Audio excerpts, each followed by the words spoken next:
జిల్లాలో గాంజా గురించి మనకు రెగ్యులర్గా కంప్లైంట్స్ వస్తుంటే దానిపైన ఫోకస్ చేయడం జరిగింది.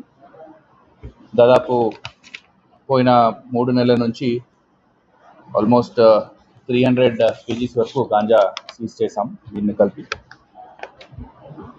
ఇది మన కోదాడ్ రూరల్ ఇన్స్పెక్టర్కి ఇన్ఫర్మేషన్ వస్తుంది. రాయ్గర్ మహారాష్ట్రకి వెళ్తున్న బస్సు ఫ్రమ్ విశాఖపట్నం ఆంధ్రప్రదేశ్ నుంచి వెళ్తున్న బస్సులో గాంజా వెళ్తుంది అని ఇన్ఫర్మేషన్ వస్తే దాన్ని ఇంటర్సెప్ట్ చేసి చెక్ చేయడం జరుగుతుంది. చెక్ చేసినప్పుడు అక్కడ ముగ్గురు మహారాష్ట్ర రెసిడెంట్స్ అవధేష్ చంద్రశేఖర్ వర్మ, శైలా ప్రదీప్, సారికా విలాస్, వీళ్ళ ముగ్గురు దగ్గర నుంచి 50 kgs గాంజా రికవర్ చేయడం జరుగుతుంది. దాంతో 30,000 rupees cash, 3 mobile phone, total ganja worth 12,50,000 market rate. So దీంట్లో వీళ్ళు ఎక్కడి నుంచి వస్తున్నారని మనం ఎంక్వైరీ చేస్తే వీళ్ళు రాయ్గర్ డిస్ట్రిక్ట్ ఆఫ్ మహారాష్ట్ర విశాఖపట్నం అక్కడ వెళ్ళారు.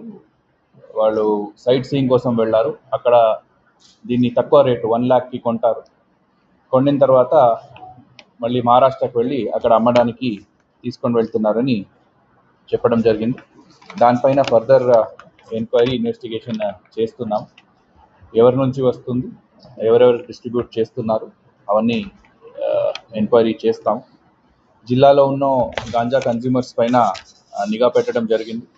అన్ని మండలంలో ఎవరెవరు కన్జ్యూమ్ చేస్తున్నారు వాళ్ళ మీద నిఘా పెడుతున్నాము. వాళ్ళకి ఎక్కడి నుంచి వస్తుంది, అదే కాకుండా బయట పబ్లిక్ ప్లేసెస్లో గాంజా తాగే వాళ్ళ మీద కూడా డ్రైవ్ కండక్ట్ చేస్తాం. పేరెంట్స్ కూడా వాళ్ళ పిల్లలు ఇలాంటి ఏమనో గాంజా అలవాటు ఉంటే మన దృష్టికి తీసుకొని రండి.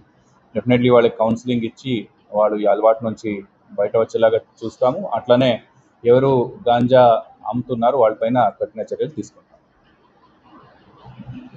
అరెస్ట్ చేశాము. 2 లేడీస్, 1 జెంట్స్. వీళ్ళు ముగ్గురు కూడా మహారాష్ట్ర రాయ్గర్ నివాసులు. వాళ్ళ దగ్గర నుంచి గాంజా ఇవన్నీ రికవరీ అయింది. వీళ్ళపైన NDPS యాక్ట్లో కేసు పెట్టి వాళ్ళని రిమాండ్కి పంపిస్తున్నాం.